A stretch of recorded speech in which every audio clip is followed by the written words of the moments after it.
Buenos días para todos mis amados, que la gracia del Señor esté siempre con ustedes.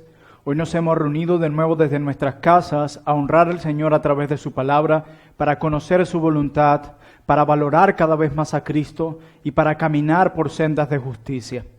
Así que quiero que antes de que compartamos y leamos nuestro texto de esta mañana, quisiera que vayamos al Señor en oración.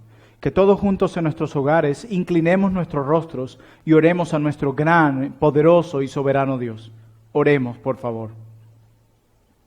Padre mío, no podemos hacer absolutamente nada sin tu ayuda. Necesitamos de tu guía y de tu asistencia en el poder del Espíritu Santo. Oh Señor mío, a cada uno de nosotros, bendícenos hoy con tu palabra. Derrama gran bendición en nuestros corazones a través de ella. Que tu palabra eche raíces en cada uno de nuestros corazones y traiga frutos que traigan gloria a tu nombre. En el nombre de Jesús pedimos tu ayuda. Amén. Mis amados hermanos, quiero pedirles que me acompañen a la segunda carta del apóstol Pablo a Timoteo, específicamente el capítulo 4. Y aunque vamos a estar enfocados en los versículos 6 al 8, vamos a leer los versículos 1 hasta el versículo 18. Segunda Timoteo capítulo 4, versículos 6 al 8. Y el sermón de hoy lo he titulado He peleado la buena batalla.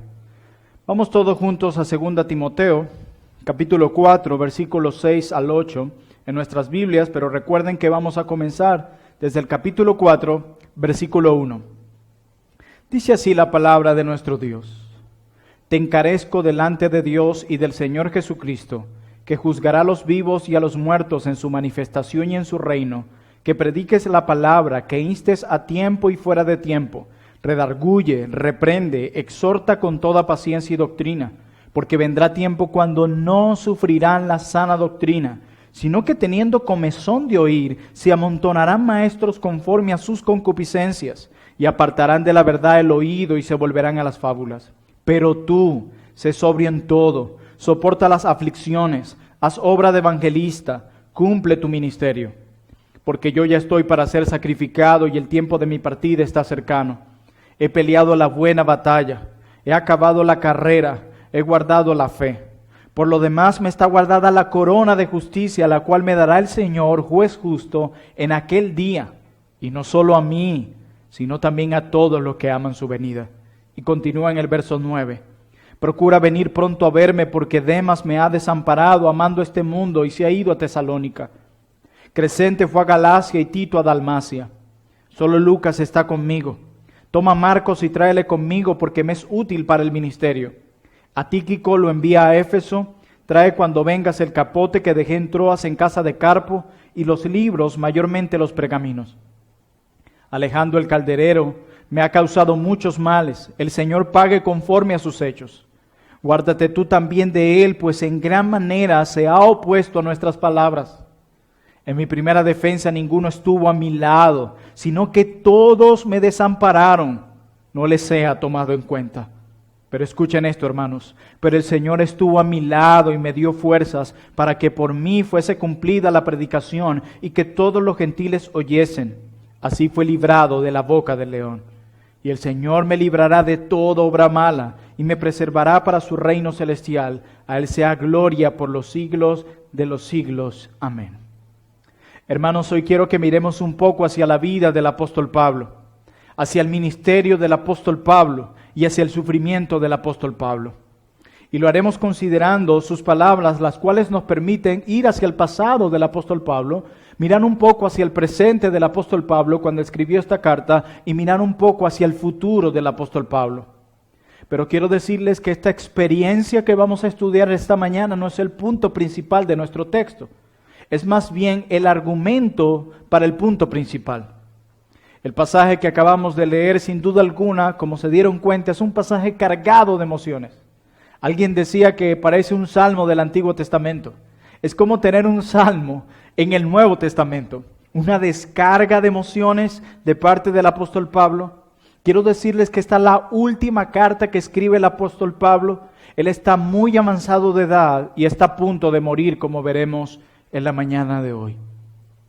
Así que tenemos aquí un hombre avanzado de edad, con un gran recorrido en el Evangelio, Pero al mismo tiempo tenemos aquí un hombre que, a pesar de su avanzada edad y estando pasando por tantos sufrimientos, sigue siendo un hombre de convicciones firmes.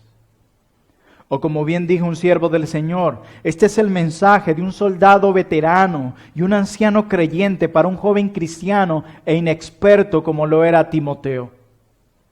Pablo comienza en los primeros versículos del capítulo 4, diciéndole a Timoteo que él debía predicar la palabra dentro y fuera de tiempo, y la idea es en todas las épocas, a todas las generaciones. ¿Por qué? Porque vendrían tiempos en los cuales no sufrirán, donde sufrirán la sana doctrina. Tiempos donde las personas no querrán oír la verdad, donde se amontonarán maestros, y escuchen esto, conforme a sus concupiscencias, y estas personas apartarán de la verdad del oído. Pero Pablo le dice, tú mira a estos hombres para no seguir su mal ejemplo. Y dice en el 5, pero tú, en lugar de hacer lo que estos hombres harán, tú sé sobrio en todo. Tú soportas las aflicciones, tú haz obra de evangelista, tú cumple tu ministerio. Y luego de estas palabras de advertencias al apóstol Pablo, luego de tomar la mirada de Timoteo, llevarlo a mirar a estos hombres quienes distorsionarán la verdad para que él no siguiera el ejemplo de ellos, ahora Pablo toma el rostro de Timoteo y le permite ver un poco hacia la propia vida de Pablo. Pablo le da una recopilación de su vida a Timoteo para que esto sirva de impulso y de instrucción y de ejemplo para que él pueda seguir predicando el evangelio fielmente, pero más que eso, para que Timoteo pueda ser fiel a Cristo de la misma manera como Pablo fue fiel a Cristo. Así que estas palabras que escucharemos hoy no solamente son para Timoteo, sino para todos los que aman la venida del Señor, como lo declara el final del verso 8. Y quisiera que estudiáramos nuestro texto bajo 3 pensamientos. Y el primero de nuestros pensamientos en la mañana de hoy lleva por título, una vida derramada en servicio a Dios. Es eso lo que quiero que veamos en primer lugar. Y lo vamos a hacer examinando el versículo 6, una vida derramada en servicio a Dios. Y como les decía al principio, el texto que vamos a leer nos permitirá ver hacia el pasado de la vida de Pablo, hacia el presente de la vida de Pablo y hacia el futuro de la vida de Pablo. Y en este momento, en el versículo 6, tendremos un poco del presente de la vida del apóstol Pablo. Y el verso 6 de 2 Timoteo capítulo 4 declara lo siguiente, porque yo ya estoy para ser sacrificado y el tiempo de mi partida está cercano. La palabra sacrificado aquí en nuestro texto significa sacrificio de libación. Así es, sacrificio de libación. Y para aquellos que no lo saben, los sacrificios de libación eran aceites que se derramaban sobre el sacrificio. Y un ejemplo de esto lo encontramos en el Antiguo Testamento, específicamente en el libro del Génesis. Y quiero que me acompañen todos allá. Vamos a Génesis capítulo 35, versículo 14, para entender un poco acerca de lo que Pablo quiere decir cuando habla de sacrificio de libación. Génesis capítulo 35, versículo 14, declara lo siguiente. Y Jacob erigió una señal en el lugar donde había hablado con él, una señal de piedra, y derramó sobre ella libación y echó sobre ella aceite. La pregunta es, ¿qué fue lo que hizo Jacob aquí? Pues Jacob tomó un jarro lleno de aceite y lo derramó sobre ese monumento, así ungiéndolo para Dios. Así que la figura que Pablo acá usa es la idea de derramar un líquido hasta que se agote. Noten la idea que cuando Jacob toma esa jarra con aceite, la derrama por completo sobre ese monumento que está ungiendo para Dios. En la unción, todo el aceite debía ser derramado. No la mitad de la jarra de aceite, no un cuarto de la jarra de aceite. Toda la jarra de aceite en el sacrificio de libación debía ser derramada completamente. No la mitad, todo el aceite.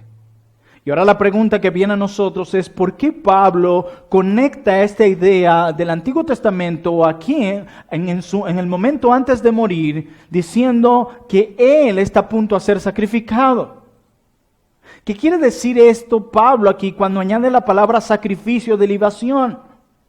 Pues lo primero que aludimos cuando examinamos aquí nuestro texto es que Pablo se está refiriendo a sí mismo. Pablo se ve a sí mismo como el aceite que debe ser derramado totalmente en servicio al Señor. Pablo lo que está hablando es que su propia vida es ese aceite que debe ser derramado por completo. Pablo nos está diciendo que todo lo que Él es, Él quiere colocarlo y derramarlo por completo en servicio a Dios.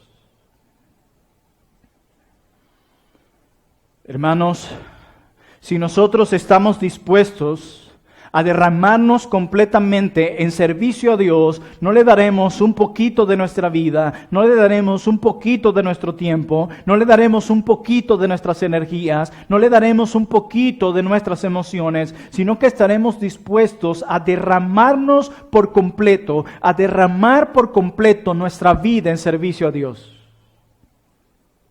Mi tiempo, mis pensamientos, mi dinero, mi familia, mis energías, mis dones, todo lo que soy y todo lo que tengo, absolutamente será derramado para el servicio a nuestro Dios.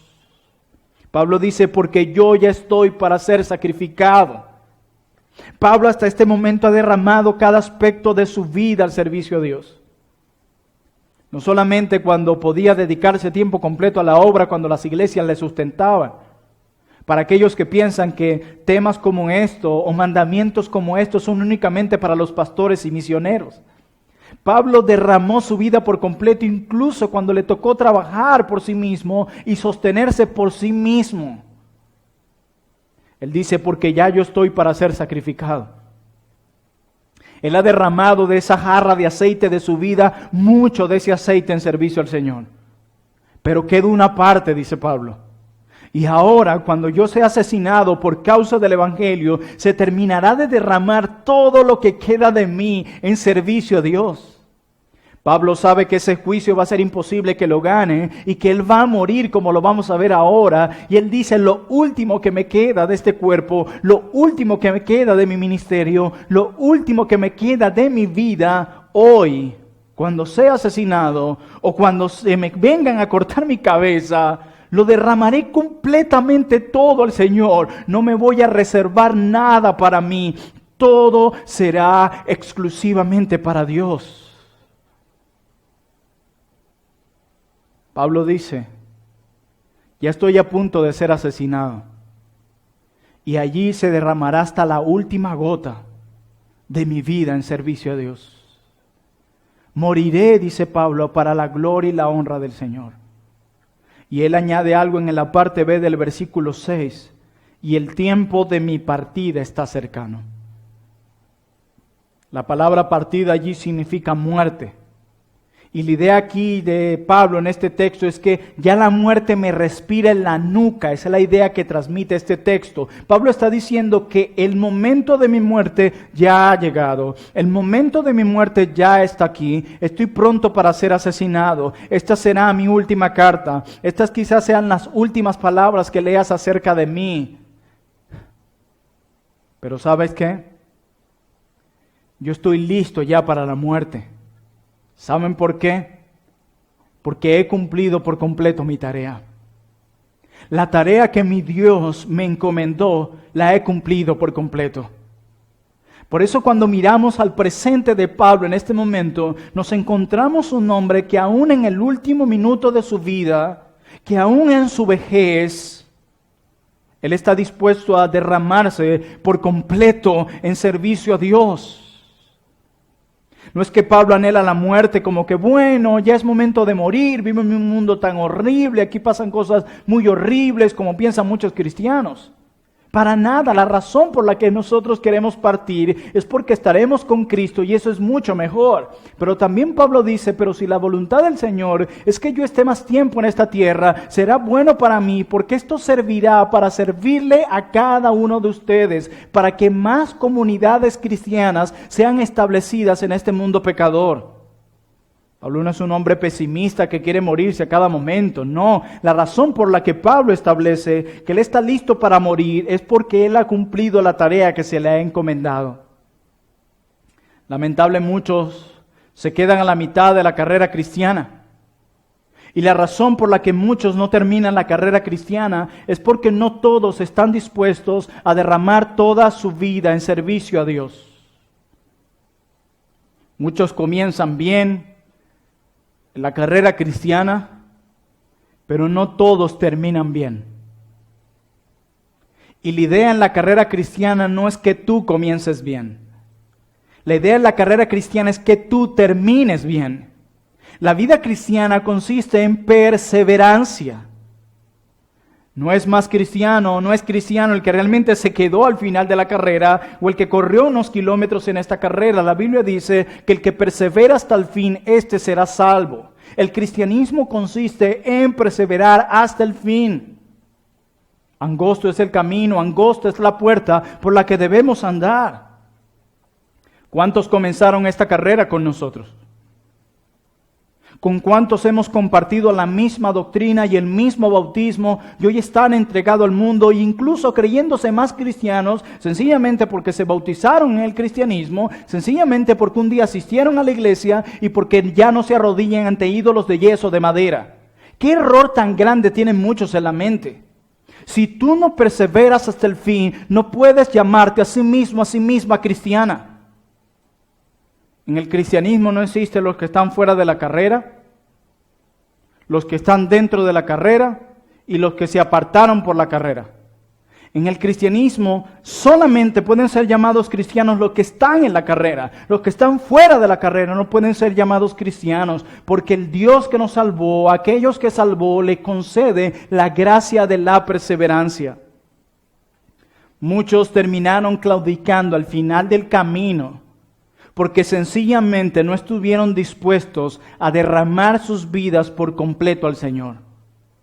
Ellos tenían un pie aquí y un pie allá. Y así es imposible terminar la carrera. La Biblia nos enseña que nadie puede servir a dos señores. La Biblia nos enseña que nuestros corazones fueron diseñados para adorar una cosa a la vez. O estás sirviendo a Dios con todo tu corazón, o estás sirviendo al mundo con todo tu corazón, pero no se puede servir a dos señores. Y Pablo, cuando mira su presente, mira su vida como una vida que hasta el último momento está dispuesta a servir a Dios, a derramar todo lo que es como un sacrificio de libación en servicio a su Dios. El verdadero creyente estará dispuesto a derramar toda su vida en servicio a Dios, todo lo que eres, todo lo que tienes, la manera en cómo desempeñas tus labores diarias en tu trabajo, la manera en cómo obras en tu familia. Cada una de estas áreas debe mostrarle al mundo que valoras a Cristo por encima de todo, que tu vida y tu familia y tu trabajo, tus dones, tus energías, tus pensamientos, todo lo que eres, estarás dispuesto a derramarlo por completo como sacrificio de libación al servicio a Dios. No media jarra de aceite, no un cuarto de ella, toda debe ser derramada en servicio a Dios. Pero no solo debemos derramar nuestras vidas en servicio a Dios, sino que ese servicio a Dios debe llevarse a cabo en dependencia de la gracia divina y con todas nuestras fuerzas. Y es aquí donde se une el poder de Dios y la responsabilidad humana. Y así llegamos a nuestro segundo pensamiento. En primer lugar, vimos la necesidad de derramar toda nuestra vida en servicio a Dios, mirando hacia el presente del apóstol Pablo. Ahora entendamos nuestro segundo punto, lleva por título: derrama tu vida para Dios, dependiendo de su gracia y con todo tu ser. Derrama tu vida en servicio a Dios, dependiendo de su gracia y con todo tu ser. Pablo lo declara en el versículo 7. Y el versículo 7 de 2 Timoteo 4 nos permite ver hacia el pasado de Pablo. Mire lo que dice Pablo: he peleado la buena batalla, he acabado la carrera, he guardado la fe. Cuando Pablo, aquí tenemos a Pablo, un anciano, contándole acerca de su vida, este joven Timoteo, y él tiene mucho que contarle a Timoteo, y vaya qué cosas tan interesantes. Es como escuchar a una persona mayor a quienes les encanta contarte acerca de tu vida pasada, y ellos recuerdan en muchos detalles su vida pasada, pero aquí tenemos a un soldado veterano, a un creyente con convicciones firmes, diciéndonos cuando nos habla de su pasado: mi pasado tiene que ver con una batalla y la he peleado. Mi pasado tiene que ver con una carrera y la he terminado. Mi pasado tiene que ver con la fe del Señor y la he guardado. Ese es el pasado de Pablo. Y en mi punto decía que debemos llevar a cabo esto con todo nuestro ser y dependiendo de la gracia divina, porque es imposible terminar la carrera, es imposible pelear la batalla, es imposible guardar la fe si no dependemos de la gracia divina. Es aquí donde se juntan la soberanía y el poder de Dios con la responsabilidad humana, como dije. A veces pensamos que la actitud del cristiano hacia todos los mandamientos divinos debe ser una actitud pasiva. Yo me cruzo de brazos y Dios va a hacer todo por mí. Pues eso no enseña la Biblia, porque Dios no creó robots ni títeres. Dios creó hombres, agentes responsables, hechos a su imagen. Así que nosotros no somos ni títeres de Dios ni títeres del diablo. Dios no va a obedecer por nosotros. Él nos ha capacitado, Él ha transformado nuestra voluntad para que ahora estemos capacitados y sea agradable para nosotros obedecer al Señor. Que es lo que dice Juan en su primera carta, que ya los mandamientos para los creyentes no son gravosos. ¿Por qué? Porque la gracia divina, el poder divino ha transformado nuestra voluntad.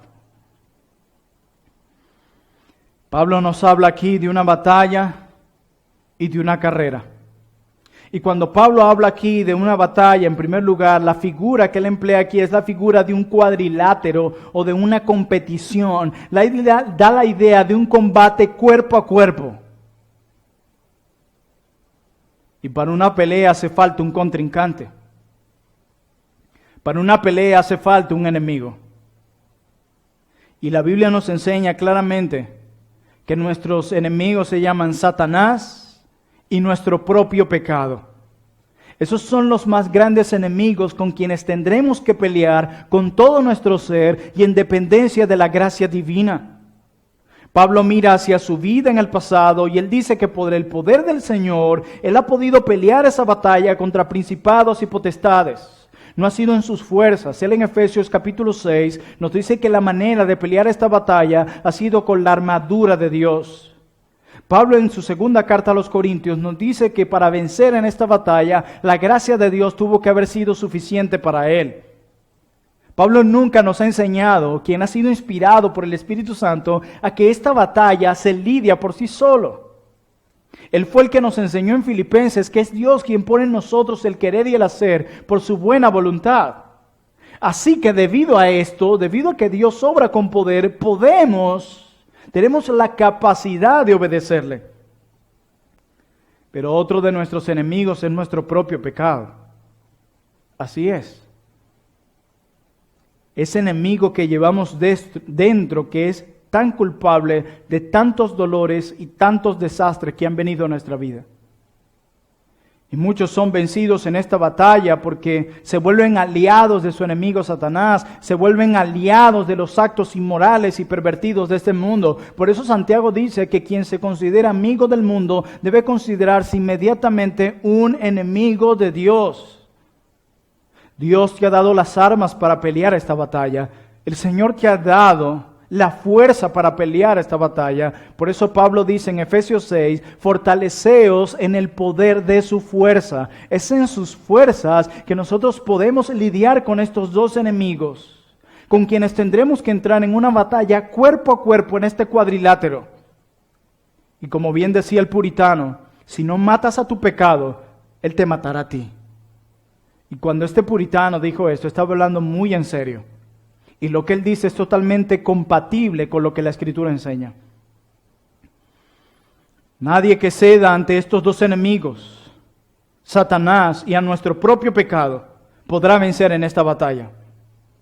Pero Pablo también da la idea de una carrera.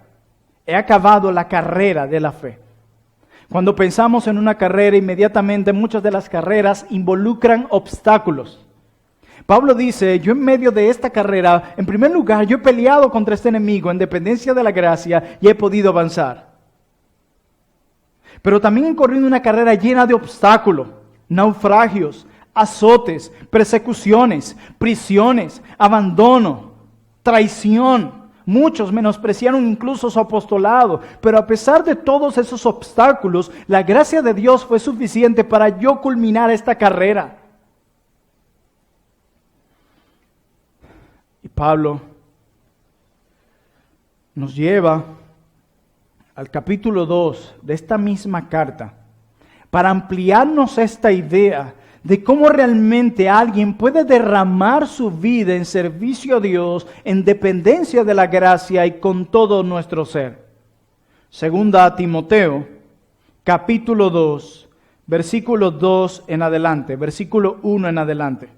Segunda a Timoteo, capítulo 2, versículo 1 en adelante, Pablo nos amplía esta idea de la siguiente manera.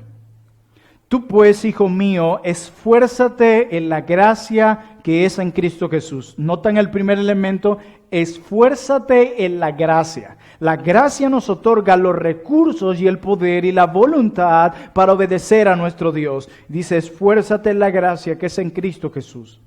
Lo que has oído de mí ante muchos testigos, esto encarga a hombres fieles que sean idóneos para enseñar también a otros. Tú pues sufre penalidades como buen soldado de Jesucristo. Ninguno que milita se enreda en los negocios de la vida a fin de agradar a aquel que lo tomó por soldado. Y también el que lucha como atleta no es coronado sino lucha legítimamente. El labrador para participar de los frutos debe trabajar primero. Pablo usa 3 metáforas aquí para ampliar su idea acerca de cómo nosotros podemos derramar todas nuestras vidas en sacrificio y en servicio a Dios con todo nuestro ser, con todas nuestras fuerzas. Y estas 3 metáforas están relacionadas con la idea de un soldado, de un atleta y de un agricultor. Y lo primero que vemos aquí es la idea de un soldado. Y es importante entender que Pablo describe a estos soldados como soldados de Jesucristo. Y si hay algo que caracteriza a los soldados, es que ellos se caracterizan por obedecer a su comandante. La Biblia nos enseña que nuestro Dios es Jehová de los ejércitos, el Rey de reyes, nuestro comandante, y nosotros somos sus soldados. Y me encanta como Pablo dice que ninguno que milita se enrede en los negocios de la vida a fin de agradar a aquel que lo tomó por soldado. Nuestro comandante Jesucristo nos tomó por soldado, nos compró con su sangre, a Él le pertenecemos y no nos pertenecemos a nosotros mismos. Debemos nuestra vida a Él, debemos la vida eterna a Él, debemos el perdón de pecados a Él, debemos el rescate a Él. Todo lo que diga nuestro comandante debe ser obedecido. Esa es la característica, ese es el perfil de un verdadero soldado. Si mi comandante me dice que no satisfaga los deseos de la carne, yo obedeceré a mi comandante.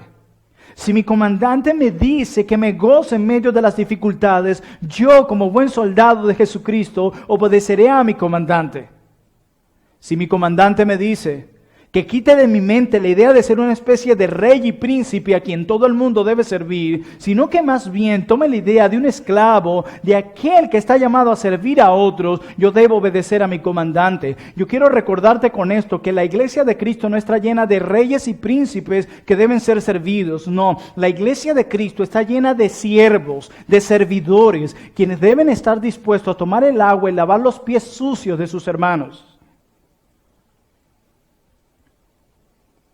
El verdadero soldado tendrá un deseo ferviente de agradar a su comandante.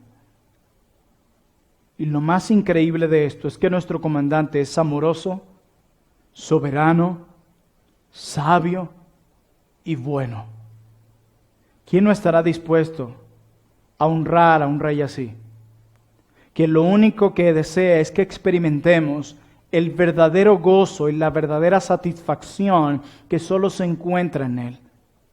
Él no quiere nuestro dinero como lo promueve el Evangelio de la prosperidad. No, Él es el dueño del oro y la plata. Nosotros no ofrendamos para ser bendecidos. Nosotros ofrendamos porque ya fuimos bendecidos en Cristo. Dios no quiere nada de nuestras cosas materiales. Dios quiere nuestro corazón. Dios quiere todo nuestro ser. Que se lo entreguemos completamente a Él.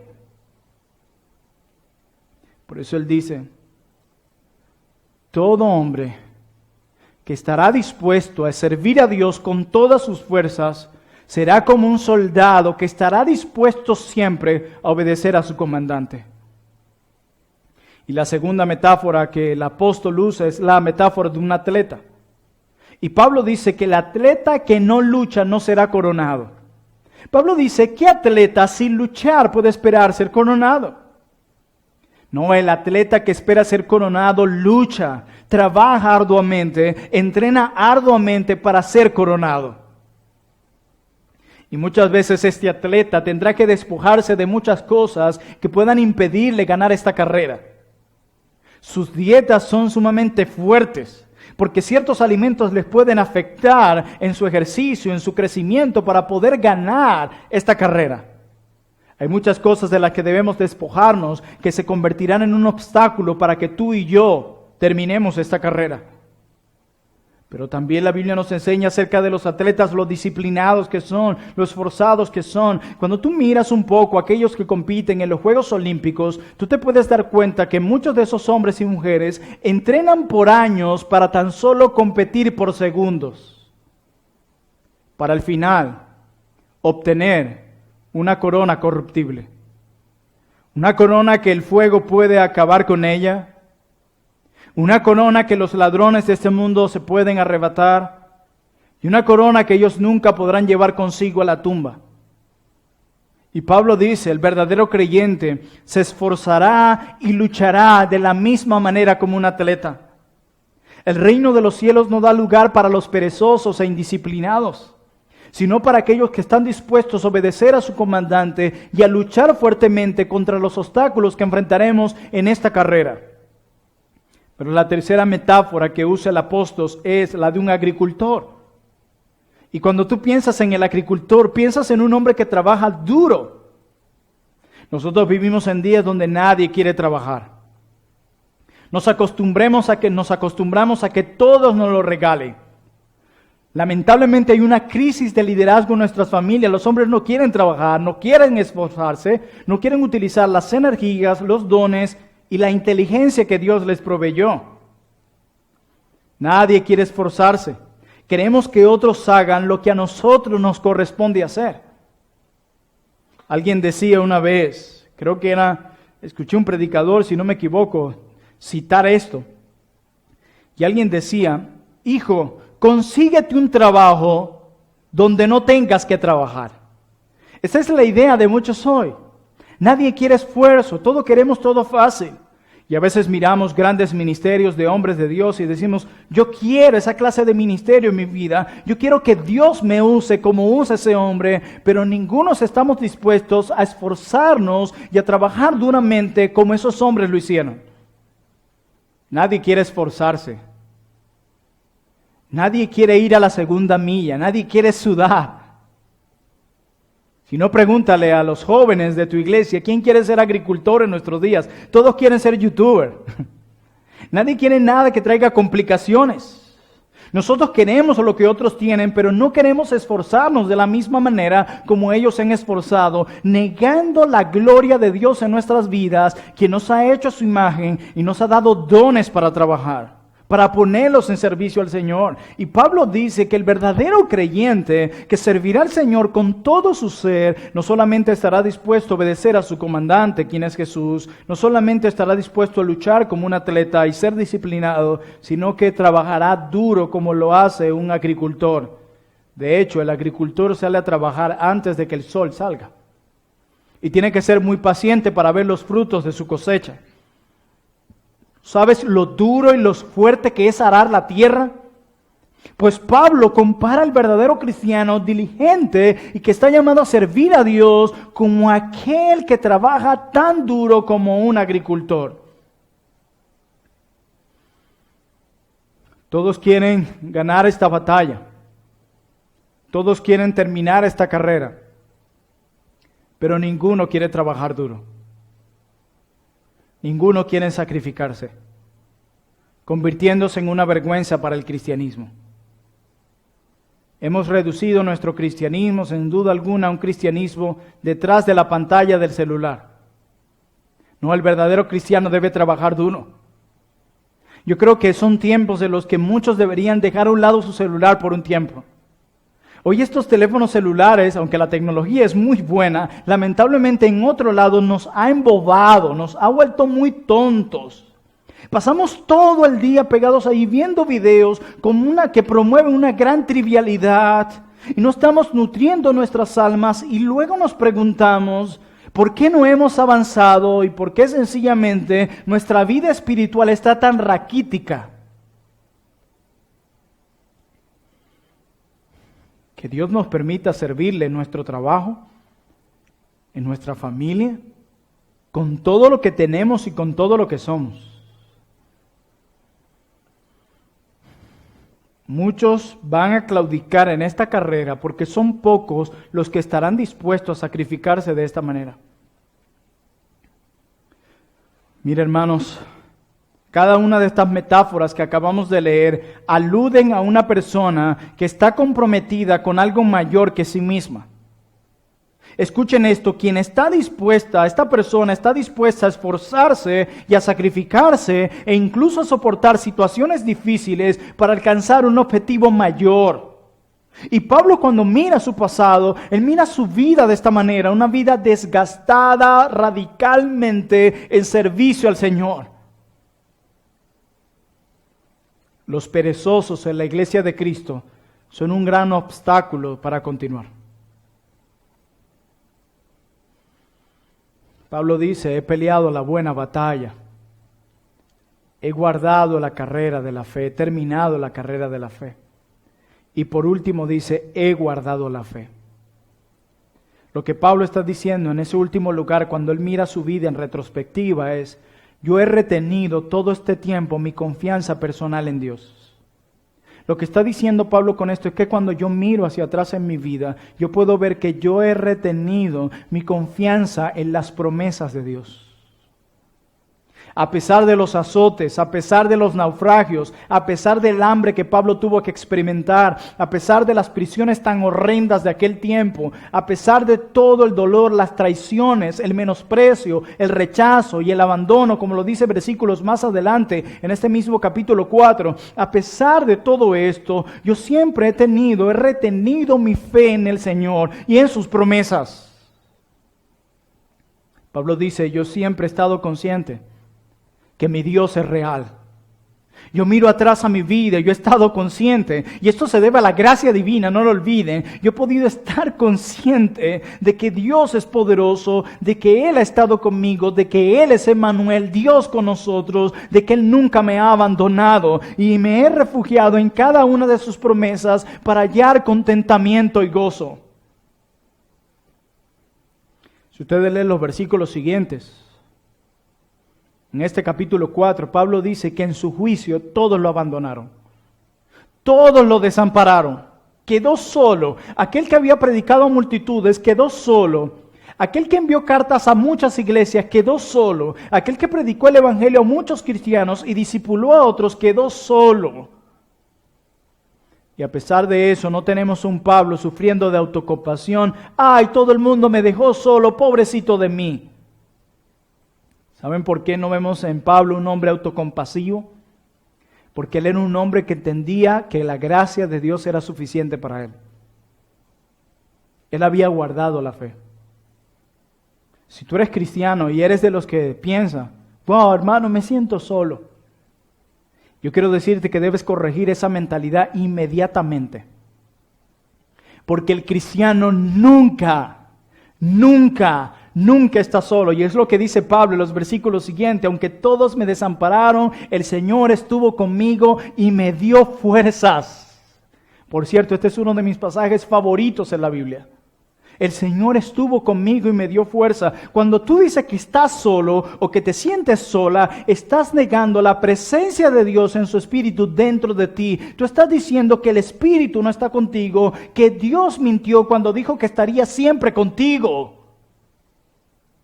Ten cuidado cuando dices esas cosas, porque si sigues pensando de esa manera y llegas a quedar solo como Pablo, terminarás deseando mal a los que te dejaron solo o llenando tu corazón de amargura.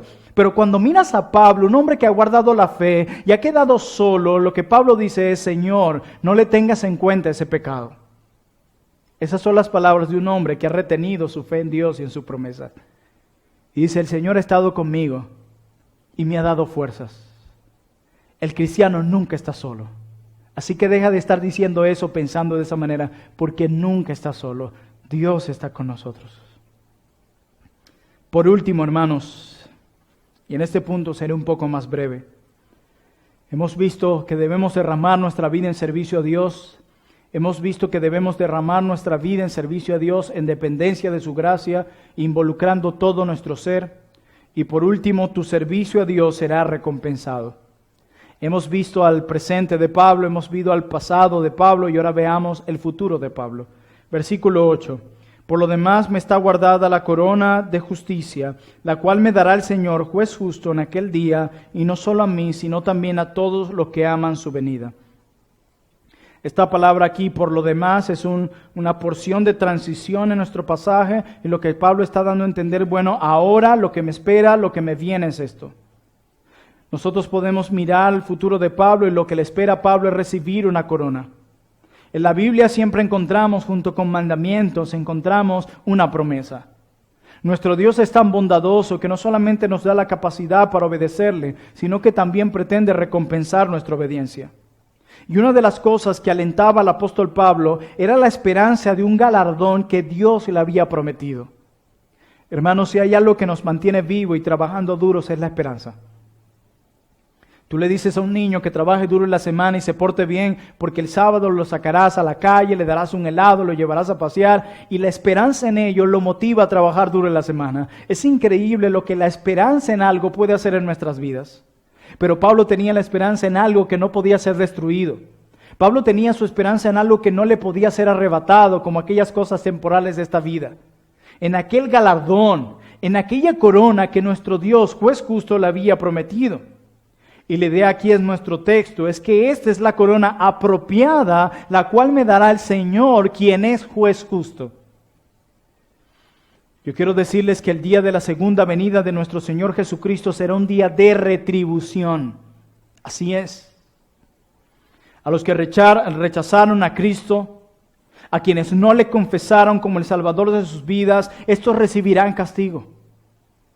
Pero aquellos que le confesaron como el Salvador y Señor de sus vidas y vivieron para derramar sus vidas como un sacrificio de libación a Él, estos recibirán una recompensa, estos recibirán un galardón. Por eso alguien decía: vive cada día bajo la perspectiva de la eternidad. Y este siervo de Dios sigue diciendo: si quieres recompensas temporales, vive y trabaja solo para el aquí y el ahora. Si quieres recompensas de carácter temporal, el aplauso de los hombres, sencillamente algo de dinero, una corona corruptible o seguidores en las redes sociales como muchos los buscan hoy, si quieres recompensas temporales, trabaja y esfuérzate y sirve únicamente para el aquí y el ahora. Pero si quieres recompensas eternas, vive con una perspectiva en la eternidad y sirve al Señor en tu familia, en tu trabajo, en la iglesia, en tu ministerio, donde Dios te haya colocado, con todo lo que tienes y con todo lo que eres. Sírvele para su gloria y para su honra, con una perspectiva en la eternidad. Al final de nuestros días, veremos al Señor y Él nos recompensará. Por lo tanto, nuestro esfuerzo no es en vano. Así que cuando Pablo mira su vida llena de dolores y sufrimientos, él le puede decir a Timoteo: hijo mío, nada de eso fue en vano. Ninguno de tus esfuerzos para el reino de Dios será en vano. No lo olvides, nada es en vano. Hermanos míos y amigos que nos ven, cuando Pablo mira hacia su pasado, él puede ver una vida llena de fidelidad al Señor. Cuando él mira su pasado, ve una vida entregada en obediencia al Señor. Él mira atrás y solo puede recordar que fue fiel al Señor. Él mira todos sus años de fe y puede encontrar fidelidad a pesar de sus imperfecciones, porque Pablo no había abrazado la perfección y también luchaba con pecados como nosotros, pero eso no anula la rectitud y lo justo que era Pablo. Cuando miras hacia atrás en tu vida cristiana, ¿qué ves? Cuando miras hacia atrás en tus años en la fe cristiana, sean muchos o sean pocos, ¿qué ves? ¿Ves un hombre, una mujer que ha sido fiel al Señor? ¿Cómo te gustaría terminar tus días? ¿Qué legado estamos buscando dejar a aquellos a quienes estamos llamados a serles de ejemplo? Cuando tú miras hacia el presente del apóstol Pablo, él se ve a sí mismo en el presente como un sacrificio de libación que está siendo derramado por completo en servicio a Dios. Cuando miras tu vida en el presente, ¿qué ves? Un hombre y una mujer cristiana que se está esforzando en dependencia de la gracia en servir a Dios. ¿Seguro? ¿Eso es lo que ves? Dedicando solo 15 minutos a la mañana a leer tu Biblia y orar. Cuando miras eso, ¿tú puedes decir que realmente tienes una vida que se ha desgastado en servicio a Dios? Cuando miras hacia tu familia, quien no está adorando a Dios y quien no vive para servicio a Dios, ¿tú puedes decir eso? Obviamente que no. Cuando miras hacia tu trabajo y cómo te desempeñas y cómo usas los dones que Dios te dio, y ves más bien a un hombre, una mujer negligente, perezosa, ¿puedes decir que realmente estás derramando tu vida en servicio a Dios? Cuando miras hacia el presente de tu vida, ¿qué ves? ¿Qué ves? ¿Qué es lo que te está impulsando? ¿Qué es lo que te motiva a levantarte de la cama? Tus emociones, tus pensamientos, tus fuerzas, ¿hacia dónde se están inclinando? Cuando miramos hacia el futuro de Pablo, él contempla la promesa que Dios le dio y eso le permite vivir lo que le resta de vida, lo cual era poco en este momento, pero lo estaba viviendo con mucha esperanza. Cuando miras hacia tu futuro, ¿qué ves? ¿En qué realmente tienes puesta tu esperanza? ¿En aquel carro? ¿En un trabajo productivo y próspero? ¿En una casa? Y no estoy diciendo que es pecado tener estas cosas. El problema es cuando intentas encontrar seguridad y paz en ellas. ¿En qué estás tratando de encontrar esperanza para el futuro? Yo ruego que el Señor nos permita encontrar cada día más esperanza en ese galardón que nos espera en los cielos. En esa preciosa realidad de que veremos a nuestro Salvador cara a cara. Mi amado hermano que escuchas esto, derrama tu vida en servicio al Señor. Sírvele con todas tus fuerzas, recuerda al soldado, recuerda al atleta, recuerda al agricultor, no seas un perezoso, no te conformes, no te cruces de brazo. Todos te observan, tu Señor te observa. Desgasta tu vida radicalmente en servicio al Señor. De esa jarra de aceite de tu vida, no des solo un cuarto ni la mitad, hasta la última gota. La corona que nos espera al otro lado de la muerte compensará 10,000 veces más cualquier sufrimiento que podamos experimentar en servicio a Dios. Que nuestra vida se derrame por completo en servicio a Dios. Y que cuando miremos a nuestro pasado sea esto lo que encontremos. Cuando miremos a nuestro presente sea esto lo que encontremos. Cuando miremos a nuestro futuro sea esto lo que encontremos. Que la gracia del Señor nos sustente y nos ayude a perseverar.